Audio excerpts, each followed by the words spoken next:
Price the lord, hallelujah. ದೇವರ ನಾಮಕ್ಕೆ ಸ್ತೋತ್ರವಾಗಲಿ. ಪ್ರಾರ್ಥನೆ ಮಾಡಿಕೊಳ್ಳೋಣ. ಸರ್ವ ಸೃಷ್ಟಿಕರ್ತನಾದಂಥ ತಂದೆಯ ದೇವರೇ, ಮಗನ ದೇವರೇ, ಪರಿಶುದ್ಧಾತ್ಮನೇ, ನಿಮ್ಮ ನಾಮಕ್ಕೆ ಸ್ತೋತ್ರವಾಗಲಿ. ಸ್ವಾಮಿ, ಈ ದಿವಸ ಈ ಸಮಯ ನಿಮ್ಮಿಂದ ನೇಮಕವಾದದ್ದು, ಅದಕ್ಕಾಗಿ ನಿಮಗೆ ಸ್ತೋತ್ರ. ಒಳ್ಳೆಯ ಸಮಯಕ್ಕಾಗಿ ದೇವರೇ, ನೀವು ನನ್ನ ಜೀವಿತದಲ್ಲಿ ಮಾಡಿದಂಥ ಅದ್ಭುತ ಕಾರ್ಯಗಳ ಸಾಕ್ಷ್ಯ ಭಾಗ 7ರಲ್ಲಿ 3ನೇ ಭಾಗವನ್ನು ತಿಳಿಸುವಂತೆ ನೀವು ಆಶೀರ್ವಾದ ಮಾಡಿದ್ದಕ್ಕಾಗಿಯೂ ಮಾಡ್ತಾ ಇರುವುದಕ್ಕಾಗಿಯೂ ನಿಮಗೆ ಸ್ತೋತ್ರ. ಸ್ವಾಮಿ, ಇದನ್ನು ಕೇಳುವಂಥವರೆಲ್ಲರೂ ಶಾಂತಿ ಸಮಾಧಾನದಿಂದ ಯಾವುದೇ ಗಡಿಬಿಡಿ ಇಲ್ಲದೆ ಕೇಳುವಂತೆಯೂ ಕೂಡ ಅವರನ್ನು ಕೂಡ ಹೇರಳವಾಗಿ ಆಶೀರ್ವದಿಸಿರಿ. ಯೇಸುವಿನ ನಾಮದಲ್ಲಿ ಪ್ರಾರ್ಥಿಸಿದ್ದೇನೆ ನಮ್ಮ ತಂದೆಯೇ, ಆಮೇನ್, ಆಮೇನ್, ಆಮೇನ್. ಇದನ್ನು ಕೇಳುತ್ತಿರುವಂಥ ನನ್ನ ಸಹೋದರ ಸಹೋದರಿಯರೆಲ್ಲರಿಗೂ ನನ್ನ ಹೃತ್ಪೂರ್ವಕವಾದಂಥ ನಮಸ್ಕಾರಗಳು. ನನ್ನ ಸಹೋದರ ಸಹೋದರಿಯರು ಹೇಗಿದ್ದೀರಾ? ಎಲ್ಲರೂ ಚೆನ್ನಾಗಿದ್ದೀರಲ್ಲ? ದೇವರಿಗೆ ಸ್ತೋತ್ರವಾಗಲಿ. ಆಮೇನ್. ಇವತ್ತಿನ ಭಾಗದ ಸಂದೇಶ ನನ್ನ ಸಾಕ್ಷ್ಯ ಭಾಗ 7ರಲ್ಲಿ 3ನೇ ಭಾಗ. 1 ಕೊರಿಂಥ 15ನೇ ಅಧ್ಯಾಯ 55ರಿಂದ 57ರವರೆಗೆ ಓದಿಕೊಳ್ಳೋಣ ಹಾಗೂ ಅದನ್ನು ತಿಳಿದುಕೊಳ್ಳೋಣ. ಮರಣವೇ ನಿನ್ನ ಜಯವೆಲ್ಲಿ? ಮರಣವೇ ನಿನ್ನ ವಿಷ ಕೊಂಡಿಯಲ್ಲಿ? ಮರಣದ ಕೊಂಡಿ ಪಾಪವೇ, ಮತ್ತು ಪಾಪದ ಬಲಕ್ಕೆ ಆಧಾರವು ಧರ್ಮಶಾಸ್ತ್ರವೇ. ಆದರೆ ದೇವರು ನಮ್ಮ ಕರ್ತನಾದ ಯೇಸು ಕ್ರಿಸ್ತನ ಮೂಲಕ ನಮಗೆ ಜಯ ಕೊಟ್ಟಿದ್ದಾನೆ. ಆತನಿಗೆ ಸ್ತೋತ್ರವಾಗಲಿ. ಹಲ್ಲೆಲೂಯಾ. ನನ್ನ ಸಹೋದರ ಸಹೋದರಿಯರೇ, ಈ ವಚನಗಳನ್ನು ನಾವು ಓದಿಕೊಂಡು ತಿಳಿದುಕೊಂಡಾಗ, ಮರಣವೇ ನಿನ್ನ ಜಯವೆಲ್ಲಿ? ಹೌದು ಸ್ವಾಮಿ, ಒಂದು ಸಲ ನನ್ನ ಜೀವಿತವನ್ನು ಹಿಂದೆ ತಿಳಿಸಿದಾಗೆ ಮರಣಕ್ಕೆ ತೆಗೆದುಕೊಂಡು ಹೋಯಿತು. ಆ ಮರಣಕ್ಕೆ ನನ್ನ ಮೇಲೆ ಜಯ ಸಾಧಿಸಲು ಸಾಧ್ಯವಾಗಲಿಲ್ಲ. ಮರಣವೇ ನಿನ್ನ ವಿಷದ ಕೊಂಡಿಯಲ್ಲಿ. ಆ ಮರಣ ಎಂಬುದು ಒಂದು ವಿಷವಾಗಿತ್ತು. ಇವತ್ತು ವಿಷ ಕುಡಿದು ಒಬ್ಬರು ಸಾಯುವುದಾದರೆ ಅದು ಅವನ ಪ್ರಾಣವನ್ನು ಕಳೆದುಕೊಳ್ಳುತ್ತದೆ. ಹಾಗೆ ಆದರೆ ನಮ್ಮ ಪಾಪವು ಅದು ಕೂಡ ನಮಗೊಂದು ವಿಷ. ಆದರೆ ಆ ಕೊಂಡಿಯನ್ನು ದೇವರಿಂದಲೇ ರಕ್ಷಣೆ, ಆ ದೇವರ ರಕ್ಷಣೆಯು ಅದಕ್ಕೆ ನಿನ್ನ ವಿಷದ ಕೊಂಡಿಯಲ್ಲಿ. ಹಾಗೆ ಮರಣವನ್ನು ಜಯಿಸಲಿಕ್ಕೆ ಪಾಪಕ್ಕೆ ಸಾಧ್ಯವಾಗಲಿಲ್ಲ. ಇದು ದೇವರಿಂದಲೇ ರಕ್ಷಣೆ ಹೊರತು ಇನ್ನು ಯಾರಿಂದಲೂ ಇಲ್ಲ. ಮರಣದ ಕೊಂಡಿ ಪಾಪ. ಹೌದು, ಅದು ಪಾಪವು, ನನ್ನ ಪಾಪವು ಮರಣಕ್ಕೆ ತೆಗೆದುಕೊಂಡು ಹೋಯಿತು. ಅದು ದೇವರಿಂದಲೇ ಬಿಡುಗಡೆ ಆಗಲಿಕ್ಕೆ ಸಾಧ್ಯ. ಆದರೆ ಪಾಪದ ಬಲಕ್ಕೆ ಆಧಾರವು ಧರ್ಮಶಾಸ್ತ್ರವೇ.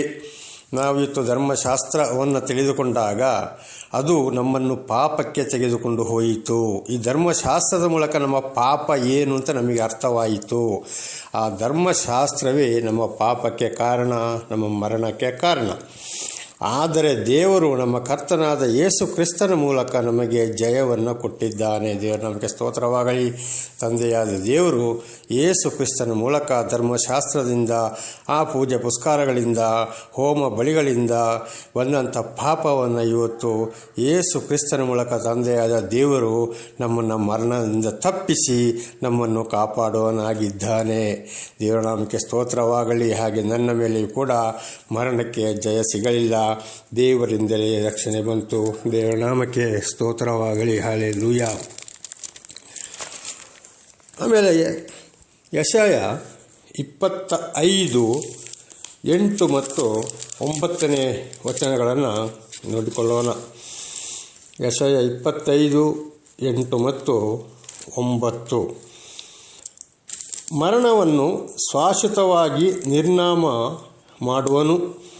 ಕರ್ತನಾದ ಯೆಹೋವನು ಎಲ್ಲರ ಮುಖದಲ್ಲಿನ ಕಣ್ಣೀರನ್ನು ಒರೆಸಿಬಿಡುವನು. ತನ್ನ ಪ್ರಜೆಯ ಅವಮಾನವನ್ನು ಭೂಮಂಡಲದಿಂದಲೇ ತೊಲಗಿಸುವರು. ಯೆಹೋವನೇ ಇದನ್ನು ನುಡಿದಿದ್ದಾನೆ. ದೇವರ ನಾಮಕ್ಕೆ ಸ್ತೋತ್ರವಾಗಲಿ. ನನ್ನ ಸಹೋದರ ಸಹೋದರಿಯರೇ, ಖಂಡಿತವಾಗಿಯೂ ಪಾಪಿಗಳಾದಂಥ ನಮ್ಮನ್ನು ದೇವರು ನಮ್ಮಂಥವರ ಮರಣವನ್ನು ಶಾಶ್ವತವಾಗಿ ನಿರ್ನಾಮ ಮಾಡುವನು. ದೇವರ ನಾಮಕ್ಕೆ ಸ್ತೋತ್ರವಾಗಲಿ. ಪ್ರಿಯರೇ, ಇದು ದೇವರ ಒಂದು ಪ್ರೀತಿ ಕರುಣೆಯಾಗಿದೆ. ನಮ್ಮ ಮರಣವನ್ನು ಶಾಶ್ವತವಾಗಿ ನಿರ್ಮಾಣ ಮಾಡುವುದಕ್ಕಾಗಿಯೇ ತಂದೆಯಾದ ದೇವರು ಯೇಸು ಕ್ರಿಸ್ತನನ್ನು ಭೂಲೋಕಕ್ಕೆ ಕಳುಹಿಸಿಕೊಟ್ಟರು. ಅಂದರೆ ಶಿಲುಬೆಯ ಮರಣ ಆ ರಕ್ತ ಸುರಿಸುವಿಕೆಯನ್ನು ಸೂಚಿಸುತ್ತದೆ. ದೇವರ ನಾಮಕ್ಕೆ ಸ್ತೋತ್ರವಾಗಲಿ. ಕರ್ತನಾದ ಯೆಹೋವನು ಎಲ್ಲರ ದುಃಖದಲ್ಲಿನ ಕಣ್ಣೀರನ್ನು ಒರೆಸಿಬಿಡುವನು. ಹಾಗೆ ಇವತ್ತು ಒಂದು ಸಮಯದ ನನ್ನ ಕಷ್ಟ, ಸಂಕಟ, ದುಃಖ, ಕಣ್ಣೀರಿತ್ತು. ಆ ಕಣ್ಣೀರನ್ನು ಇವತ್ತು ಒರೆಸಿ ಸುಖ, ಸಂತೋಷ, ಸಮಾಧಾನದಿಂದ ಜೀವಿಸುವ ಹಾಗೆ ದೇವರು ಆಶೀರ್ವದಿಸಿದ್ದಾನೆ. ಹಾಗೆ ನಮ್ಮನ್ನು ಹುಡುಕಿಕೊಂಡು ಬಂದಂಥ ಯೇಸು ಕ್ರಿಸ್ತನ ನಾಮದಿಂದಲೇ ನಮಗೆ ರಕ್ಷಣೆ. ನಮಗೆ ಖಂಡಿತವಾಗಿಯೂ ನಮ್ಮ ಎಲ್ಲ ದುಃಖಗಳನ್ನು ಒರೆಸಿಬಿಡುವವರು ಯೇಸು ಕ್ರಿಸ್ತರಾಗಿದ್ದಾರೆ. ತನ್ನ ಪ್ರಜೆಯ ಅವಮಾನವನ್ನು ಭೂಮಂಡಲದಿಂದಲೇ ತೊಲಗಿಸುವನು. ಅದು ಮಾತ್ರವಲ್ಲ, ತನ್ನ ಪ್ರಜೆಯ ಅವಮಾನ, ದೇವರನ್ನು ಅರಿಯದಂಥ ಕಾಲದಲ್ಲಿ ಮಾಡಿದಂಥ ಪಾಪದಲ್ಲಿ ಬಂದಂಥ ಕಷ್ಟ, ಸಂಕಟ, ದುಃಖ, ಅವಮಾನಗಳನ್ನು ಈ ಭೂಲೋಕದಲ್ಲಿ ಕೂಡ, ಅಂದರೆ ನಾವು ಸಾಯುವುದಕ್ಕೆ ಮೊದಲು ಕೂಡ ಅಂಥ ಅವಮಾನವನ್ನು ತೊಲಗಿಸಿ ದೇವರು ತನ್ನ ಪ್ರಜೆಯನ್ನಾಗಿ ಮಾಡಿಕೊಳ್ಳುವನಾಗಿದ್ದಾನೆ. ಇದು ದೇವರಿಂದಲೇ ಸಾಧ್ಯ ಹೊರತು ಇನ್ನು ಯಾರಿಂದಲೂ ಸಾಧ್ಯವಿಲ್ಲ. ನನ್ನ ಸಹೋದರ ಸಹೋದರಿಯರೇ, ದೇವರ ನಮಗೆ ಸ್ತೋತ್ರವಾಗಲಿ. ಹಾಗೆ ಇವತ್ತು ಏನಾಗಿದೆ, ನನ್ನ ಒಂದು ಮರಣವನ್ನು ಕೂಡ ದೇವರು ನಿರ್ನಾಮವಾಗಿ ಮಾಡಿದ್ದಾನೆ. ಕಣ್ಣೀರನ್ನು ಒರೆಸಿದ್ದಾನೆ. ಭೂಲೋಕದಲ್ಲಿ ಅನೇಕ ಅವಮಾನ ಇತ್ತು ನನಗೆ, ಅದನ್ನು ಕೂಡ ತೊಲಗಿಸಿ ಬಿಟ್ಟಿದ್ದಾನೆ. ದೇವರ ನಾಮಕ್ಕೆ ಸ್ತೋತ್ರವಾಗಲಿ. ಹಲ್ಲೆಲೂಯಾ. ಹಾಗೆ ಯೆಶಾಯ 26:19, ಯೆಶಾಯ 26:19, ಮೃತರಾದ ನಿನ್ನ ಜನರು ಬದುಕುವರು, ನನ್ನವರ ಹೆಣಗಳು ಜೀವದಿಂದೇಳು. ಮಣ್ಣಿನಲ್ಲಿ ಪವಳಿಸಿರುವವರೇ, ಎಚ್ಚೆತ್ತು ಹರ್ಷಧ್ವನಿಗೈಯಿರಿ. ಯೆಹೋವನೇ, ನೀನು ಸುರಿಯುವ ಇಬ್ಬನಿಯು ಜ್ಯೋತಿರ್ಮಯವಾದದ್ದು, ಭೂಮಿಯು ಸತ್ತವರನ್ನು ಹೊರಪಡಿಸುವುದು. ದೇವರ ನಾಮಕ್ಕೆ ಸ್ತೋತ್ರವಾಗಲಿ. ಸಹೋದರ ಸಹೋದರಿಯರೇ, ಇವತ್ತು ಅನೇಕ ಪಾಪದಿಂದ, ನಮ್ಮೊಂದು ಅನಾಚಾರದಿಂದ ನಾವು ಸತ್ತು ಹೋಗಬಹುದು. ಆದರೆ ದೇವರು ನಮ್ಮನ್ನು ವಾಪಸ್ಸು ಬದುಕಿಸುವವರಾಗಿದ್ದಾರೆ. ದೇವರ ನಾಮಕ್ಕೆ ಸ್ತೋತ್ರವಾಗಲಿ. ನಾನು ಕೂಡ ಈ ಭೂಲೋಕದಲ್ಲಿ ಆತ್ಮಿಕವಾಗಿ ಸತ್ತು ಹೋಗಿದ್ದೆ ನಾನಾ ರೀತಿ ಪಾಪಗಳಿಂದ. ಆದರೆ ನನ್ನನ್ನು ಇವತ್ತು ಬದುಕಿಸಿದ್ದಾರೆ. ಅದು ಮಾತ್ರವಲ್ಲ, ದೇವರು ಕರೆದವರನ್ನು ಖಂಡಿತವಾಗಿ ದೇವರಿಂದ ಆಯ್ಕೆಗೊಂಡವರನ್ನು ದೇವರು ಯಾರ ಮೇಲೆ ಪ್ರೀತಿ ಇಟ್ಟಿದ್ದಾರೋ, ಯಾರನ್ನು ಕರೆಯುತ್ತಾರೋ, ಯಾರಿಗೆ ದರ್ಶನ ಕೊಡುತ್ತಾರೋ, ಯಾರಿಗೆ ಸುವಾರ್ತೆಯು ತಲುಪ್ತದೋ, ಯಾರು ದೇವರಿಂದ ವಾಕ್ಯಕ್ಕೆ ಸರಿಯಾಗಿ ವಿಧೇಯರಾಗಿ ಜೀವಿಸ್ತಾರೋ ಅಂಥವರನ್ನು ದೇವರು ಖಂಡಿತವಾಗಿ ಬದುಕಿಸುವವನಾಗಿದ್ದಾನೆ. ವಾಪಸ್ ಸಮಾಧಿಯಿಂದ ಅವರ ಹೆಣಗಳು ಎದ್ದು ಬರುವಂತಾಗುತ್ತದೆ. ಅದಕ್ಕೆ ದೇವರು ಹೇಳ್ತಾ ಇದ್ದಾರೆ, ಮಣ್ಣಿನಲ್ಲಿ ಪವಳಿಸಿರುವವರೇ ಎಚ್ಚೆತ್ತು ಹರ್ಷಧ್ವನಿಗೈಯಿರಿ ಎಂಬುದಾಗಿ. ದೇವರು ನಮಗೆ ಸ್ತೋತ್ರವಾಗಲಿ. ನಾವು ಈ ಭೂಲೋಕದಲ್ಲಿ ಸಾಯಲೇಬೇಕಾಗಿದೆ, ಸಮಾಧಿ ಮಾಡಲೇಬೇಕಾಗಿದೆ. ಆದರೆ ಜೀವಮಾನ ಕಾಲದಲ್ಲಿ ದೇವರು ನಮಗೆ ದರ್ಶನವನ್ನು ಕೊಟ್ಟ ಮೇಲೆ ಖಂಡಿತವಾಗಿ ಎಲ್ಲ ಪಾಪಗಳಿಂದ ಬಿಡುಗಡೆ ಮಾಡಿದಾಗ ದೇವರೇ ನಮ್ಮ ರಕ್ಷಕನೆಂದು ನಮಗೆ ಗೊತ್ತಾಗ್ತದೆ. ಕಡೆಗೆ ಕೊನೆಯ ಉಸಿರು ಎಳೆಯುವ ತನಕ ದೇವರೊಂದಿಗೆ ಜೀವಿಸಿ ನಾವು ಮೃತರಾಗುವುದಾದರೆ, ಪರಿಶುದ್ಧರಾಗುವುದಾದರೆ ಖಂಡಿತವಾಗಿಯೂ ನಾಡಿದು ಪುನರುತ್ಥಾನದ ದಿವಸ ನಮ್ಮನ್ನು ದೇವರು ಮಣ್ಣಿನೊಳಗಿಂದ ಎಬ್ಬಿಸುವವನಾಗಿದ್ದಾನೆ. ನ್ಯಾಯ ತೀರ್ಪಿನ ದಿವಸ. ದೇವರ ನಾಮಕ್ಕೆ ಸ್ತೋತ್ರವಾಗಲಿ. ಹಲ್ಲೆಲೂಯಾ. ಹಾಗೆ ಯೆಹೋವನೇ, ನೀನು ಸುರಿಯುವ ಇಬ್ಬನಿ ಜ್ಯೋತಿರ್ಮಯವಾದದ್ದು. ಬೆಳಗಿನ ಜಾವದಲ್ಲಿ ಯಾವ ರೀತಿ ಇಬ್ಬನಿಯು ಸುರಿದು ಮನುಷ್ಯರನ್ನೊಂದು ಸಂತೋಷಗೊಳಿಸ್ತದೋ, ಎಷ್ಟೋ ಒಂದು ಬೆಳಕನ್ನು ಕೊಡುತ್ತದೋ, ಎಷ್ಟೊಂದು ಸಂತೋಷಮಯ ನೀಡುತ್ತದೋ, ಹಾಗೆ ಭೂಮಿಯು ಸತ್ತವರನ್ನು ಹೊರಪಡಿಸುವುದು. ಯಾವ ರೀತಿ ಇಬ್ಬನಿಯು ಭೂಮಿ ಮೇಲೆ ಬೀಳ್ತದೋ ಅದೇ ರೀತಿ ಕೂಡ ಭೂಮಿಯು ಅವತ್ತಿನ ದಿವಸ ದೇವರಿಂದ ಆಯ್ಕೆಯಾದವರನ್ನು, ದೇವರು ಆರಿಸಿಕೊಂಡವರಂತ ನಮ್ಮನ್ನು, ಸರ್ವ ಸೃಷ್ಟಿಕರ್ತನಾದ ದೇವರನ್ನು ಹಿಂಬಾಲಿಸುವರಾದ ನಮ್ಮನ್ನು ನಾವು ಪರಿಶುದ್ಧರಾಗಿ ಭೂಲೋಕದಲ್ಲಿ ಜೀವಿಸಿ ಮರಣ ಹೊಂದುವುದಾದರೆ ದೇವರು ನಮ್ಮನ್ನು ರಕ್ಷಣೆಗೆ ತಂದ ಮೇಲೆ ಖಂಡಿತವಾಗಿಯೂ ಪುನರುತ್ಥಾನದ ದಿವಸ ನಮ್ಮನ್ನು ದೇವರು ಮೃತ್ಯುಂಜಯನಾಗಿ ಗೊಳಿಸುವವನಾಗಿದ್ದಾನೆ. ದೇವರ ನಾಮಕ್ಕೆ ಸ್ತೋತ್ರವಾಗಲಿ. ನನ್ನ ಸಹೋದರ ಸಹೋದರಿಯರೇ, ಹಲ್ಲೆಲೂಯಾ. ಮುಂದೆ ನಾವು ಓದುವಾಗ ಯೆಹೆಜ್ಕೇಲ 37ನೇ ಅಧ್ಯಾಯ 12ನೇ ವಚನಗಳನ್ನು ಓದಿಕೊಳ್ಳೋಣ. ಯೆಹೆಜ್ಕೇಲ 37:12. ಆದ ಕಾರಣ ನೀನು ಈ ದೈವೋಕ್ತಿಯನ್ನು ಅವರಿಗೆ ನುಡಿ, ಕರ್ತನಾದ ಯೆಹೋವನು ಇಂತೆನ್ನುತ್ತಾನೆ, ನನ್ನ ಜನರೇ ನೋಡಿರಿ, ನಾನು ನಿಮ್ಮ ಗೋರಿಗಳನ್ನು ತೆರೆದು ಅವುಗಳೊಳಗಿಂದ ನಿಮ್ಮನ್ನು ಎಬ್ಬಿಸಿ ಇಸ್ರೇಲ್ ದೇಶಕ್ಕೆ ಸೇರ ಮಾಡುವೆನು. ದೇವರ ನಾಮಕ್ಕೆ ಸ್ತೋತ್ರವಾಗಲಿ. ಹಲ್ಲೆಲೂಯಾ. ಖಂಡಿತವಾಗಿ ಆದಿಕಾಂಡದಲ್ಲಿ ನೋಡುವಾಗ ದೇವರು ಒಂದೇ ಒಂದು ಜನಾಂಗವನ್ನು ಮಾತ್ರ ಕರೆದರು. ಇಸ್ರೇಲ್ ಜನಾಂಗವನ್ನು ದೇವರು ಆರಿಸಿಕೊಂಡರು ಎಂಬುದಾಗಿ ನಾವು ಸಂಪೂರ್ಣವಾಗಿ ತಿಳಿದುಕೊಳ್ಳುತ್ತಲೇ ಇದ್ದೇವೆ. ಆದರೆ ಈ ವಚನದ ಪ್ರಕಾರ ನೋಡುವಾಗ, ಆದ ಕಾರಣ ಈ ದೈವೋಕ್ತಿಯನ್ನು ಅವರಿಗೆ ನುಡಿ, ಕರ್ತನಾದ ಯೆಹೋವನು ಇಂತೆನ್ನುತ್ತಾನೆ, ನನ್ನ ಜನರೇ ನೋಡಿರಿ, ನಾನು ನಿಮ್ಮ ಗೋರಿಗಳನ್ನು ತೆರೆದು ಅವುಗಳೊಳಗಿಂದ ನಿಮ್ಮನ್ನು ಎಬ್ಬಿಸಿ ಇಸ್ರೇಲ್ ದೇಶಕ್ಕೆ ಸೇರ ಮಾಡುವೆನು. ದೇವರ ನಾಮಕ್ಕೆ ಸ್ತೋತ್ರವಾಗಲಿ. ಇವತ್ತು ದೇವರು ಅನ್ಯರಾದ ನಮಗೆ ಕೂಡ ಇವತ್ತು ದರ್ಶನ ಕೊಟ್ಟವರಾಗಿದ್ದಾರೆ, ಕೊಡುತ್ತಲೇ ಇದ್ದಾರೆ. ಅನೇಕ ಪಾಪಗಳಿಂದ ಬಿಡುಗಡೆ ಮಾಡುವುದು, ಮರಣದಿಂದ ಎಬ್ಬಿಸುವುದು, ನಮ್ಮ ದುಃಖ ಕಣ್ಣೀರನ್ನು ಒರೆಸುವುದು, ಭೂಲೋಕದಲ್ಲಿರುವಂಥ ಅವಮಾನವನ್ನು ತೊಲಗಿಸುವುದೇ ದೇವರ ಒಂದು ರಕ್ಷಣೆಯಾಗಿದೆ. ಆಗ ನಾವಿಲ್ಲಿ ಮರಣ ಹೊಂದಲೇಬೇಕಾಗುತ್ತದೆ, ಸಮಾಧಿಯಾಗಲೇಬೇಕಾಗುತ್ತದೆ.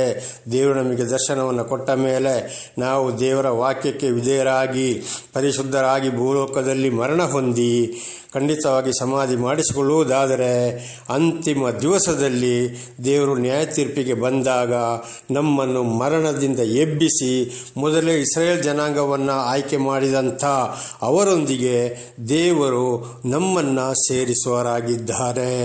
ದೇವರ ನಾಮಕ್ಕೆ ಸ್ತೋತ್ರಗಳಾಗಲಿ. ಹಲ್ಲೆಲೂಯಾ. ಯೆಶಾಯನ ಗ್ರಂಥದಲ್ಲಿ ಮತ್ತೊಂದು ವಾಕ್ಯ ಬರೆಯಲ್ಪಟ್ಟಿದೆ, ಇಸ್ರೇಲರೊಂದಿಗೆ ನಾನು ಇನ್ನೂ ಹಲವಾರು ಅನ್ಯರನ್ನು ಕೂಡ ಕೂಡಿಸುವೆನು ಎಂಬುದಾಗಿ. ಅದುವೇ ಅನ್ಯರಾಗಿದ್ದೇವೆ ನಾವು. ಆದರೆ ಇಸ್ರೇಲ್ ಜನಾಂಗವಲ್ಲ, ನಮ್ಮನ್ನು ಅನ್ಯರೊಳಗಿಂದ ಕರೆದಂಥ ಜನರು ನಾವಾಗಿದ್ದೇವೆ. ದೇವರ ನಾಮಕ್ಕೆ ಸ್ತೋತ್ರವಾಗಲಿ. ಅದುವೇ ಇವತ್ತು ದೇವರು ನಮಗೆ ಪಡಿಸುತ್ತಲೇ ಇದ್ದಾರೆ. ದೇವರ ನಾಮಕ್ಕೆ ಸ್ತೋತ್ರವಾಗಲಿ.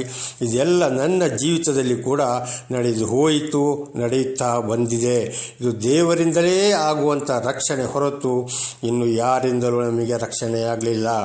ಆದ್ದರಿಂದ ನಮ್ಮ ಹಿಂದಿನ ಜೀವಿತದಲ್ಲಿ ಮಾಟ, ಮಾಯ, ಮಂತ್ರ, ವಿಗ್ರಹಧನೆ, ಪೂಜೆ, ಪುಷ್ಕರ, ಮಠ, ಮಂದಿರಗಳಿಗೆ ಹೋಗಿ ಇನ್ನೂ ನಾನಾ ಥರದ ಸೈತಾನ ಕಾರ್ಯಗಳನ್ನು ಮಾಡಿದಾಗ ನಮಗೆ ಅಲ್ಲಿ ರಕ್ಷಣೆ ಸಿಗದಿರುವುದು ಕಾರಣ ಇದುವೇ.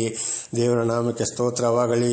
ಯೆಶಾಯ 65ನೇ ಅಧ್ಯಾಯ 1 ಮತ್ತು 2ನೇ ವಾಕ್ಯಗಳನ್ನು ಓದುವಾಗ ನಾನು ಅಲ್ಲಿನ ಓದಬಹುದು. ನನ್ನ ವಿಚಾರಿಸಿದವರಿಗೂ ಸಿಕ್ಕಿದೆ, ಹುಡುಕದವರಿಗೂ ಕೂಡ ನಾನು ಏನಾಗಿದ್ದೇನೆ, ದೊರಕಿದ್ದೇನೆ ಎಂಬುದಾಗಿ. ದೇವರ ನಾಮಕ್ಕೆ ಸ್ತೋತ್ರವಾಗಲಿ. ದೇವರೇ ನಮ್ಮನ್ನು ಹುಡುಕಿಕೊಂಡು ಬಂದಿದ್ದಾರೆ, ದೇವರೇ ನಮಗೆ ಸಿಕ್ಕಿದ್ದಾರೆ. ನಾವು ದೇವರನ್ನು ಹುಡುಕಿಕೊಂಡು ಹೋಗಲಿಲ್ಲ, ದೇವರೇ ನಮ್ಮ ಬಳಿಗೆ ಬಂದಿದ್ದಾರೆ.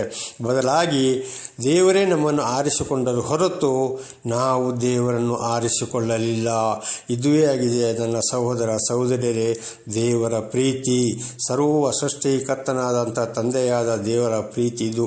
ಆ ದೇವರು ಇವತ್ತು ಮಗನ ಮೂಲಕ ನಮಗೆ ರಕ್ಷಣೆಯನ್ನು ಕೊಡುತ್ತಲೇ ಇದ್ದಾರೆ. ದೇವರ ನಾಮಕ್ಕೆ ಸ್ತೋತ್ರವಾಗಲಿ. ಹಲ್ಲೆಲೂಯಾ. ಹೀಗಿರುವಾಗ ನಮ್ಮ ಮರಣದ ಮೇಲೆ ಮರಣಕ್ಕೆ ಜಯ ಇಲ್ಲ, ಸೈತಾನನಿಗೆ ಸೋಲು. ದೇವರೇ ನಮ್ಮನ್ನು ಇವತ್ತು ಆತ್ಮೀಕವಾಗಿ ಮರಣದಿಂದ ಎಬ್ಬಿಸಿದವನಾಗಿದ್ದಾನೆ, ಎಬ್ಬಿಸುತ್ತಲೇ ಇದ್ದಾನೆ. ಅದು ಮಾತ್ರವಲ್ಲ, ನ್ಯಾಯ ತೀರ್ಪಿನ ದಿವಸ ಕೂಡ ನಮ್ಮನ್ನು ಯೆಹೆಜ್ಕೇಲ 37ನೇ ಅಧ್ಯಾಯ 12ನೇ ವಚನದಲ್ಲಿ ನಾವು ಓದಿದ ಹಾಗೆ ಅವತ್ತು ಕೂಡ ನಮ್ಮನ್ನು ಸಮಾಧಿಯೊಳಗಿಂದ ಎಬ್ಬಿಸುವನಾಗಿದ್ದಾನೆ. ದೇವರ ನಾಮಕ್ಕೆ ಸ್ತೋತ್ರವಾಗಲಿ ಪ್ರಿಯರೇ. ಹಾಗೆ ಈ ಭಾಗವನ್ನು ಕೂಡ ನಾವು ಓದುವಾಗ ನಮಗೆ ದೇವರಿಂದಲೇ ರಕ್ಷಣೆ ಹೊರತು ಬೇರೆ ಯಾವುದರಿಂದಲೂ ರಕ್ಷಣೆ ಇಲ್ಲ. ಆದ್ದರಿಂದ ದೇವರು ಆದುಕೊಂಡಂಥ ಸಹೋದರ ಸಹೋದರಿಯರ ಮೂಲಕ ನಮಗೆ ದರ್ಶನ ಕೊಟ್ಟಾಗ ಆ ಮಾತಿಗೆ ನಾವು ವಿಧೇಯರಾಗಿ ಅವರೊಂದಿಗೆ ಸೇರಿ ದೇವರನ್ನು ಹುಡುಕಲು ಹೊರಟ ಮೇಲೆ ದೇವರ ವಾಕ್ಯಕ್ಕೆ ವಿಧೇಯರಾಗಿ ಜೀವಿಸಿ ನಾವು ದೇವರ ಪ್ರೀತಿಯನ್ನು ಗಳಿಸಿಕೊಳ್ಳಬೇಕು. ಆಗಲೇ ನಮಗೆ ದೇವರಿಂದ ರಕ್ಷಣೆ, ಎಲ್ಲ ರೀತಿ ಕಷ್ಟ ಸಂಕಟ ದುಃಖಗಳಿಂದ ಬಿಡುಗಡೆ ಮಾಡುವವರು ದೇವರು. ಇದುವೇ ದೇವರೊಂದು ಪ್ರೀತಿ, ಕರುಣೆ. ಆಗಿದೆ. ಪ್ರಾರ್ಥನೆ ಮಾಡಿಕೊಳ್ಳೋಣ. ಸರ್ವ ಸೃಷ್ಟಿಕರ್ತನಾದಂಥ ತಂದೆಯ ದೇವರೇ, ಮಗನ ದೇವರೇ, ಪರಿಶುದ್ಧಾತ್ಮನೇ ದೇವರೇ, ಇವತ್ತು ನಾವು ತಿಳಿದುಕೊಂಡ ವಚನದ ಪ್ರಕಾರವೂ ಕೂಡ ನನ್ನ ಜೀವಿತದಲ್ಲಿ ನೀವು ಇಂಥ ಮಾಡಿದಂಥ ಅದ್ಭುತ ಕಾರ್ಯ ಮುಂದೆ ಏನೆಂಬುದನ್ನು ನೀವು ತಿಳಿಯಪಡಿಸಿದ್ದಕ್ಕಾಗಿ ನಿಮಗೆ ಸ್ತೋತ್ರ ಸ್ವಾಮಿ.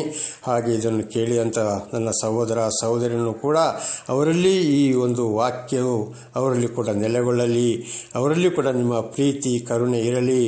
ಇವತ್ತು ಓದಿದಂಥ ವಾಕ್ಯದ ಪ್ರಕಾರ ಅವರನ್ನು ಕೂಡ ಹೇರಳವಾಗಿ ಆಶೀರ್ವದಿಸಿರಿ. ಯೇಸುವಿನ ನಾಮದಲ್ಲಿ ತಂದೆಯೇ, ಆಮೇನ್. ನನ್ನ ಸಹೋದರ ಸಹೋದರಿಯರೇ, ನಿಮಗೆಲ್ಲರಿಗೂ ನನ್ನ ಧನ್ಯವಾದಗಳು.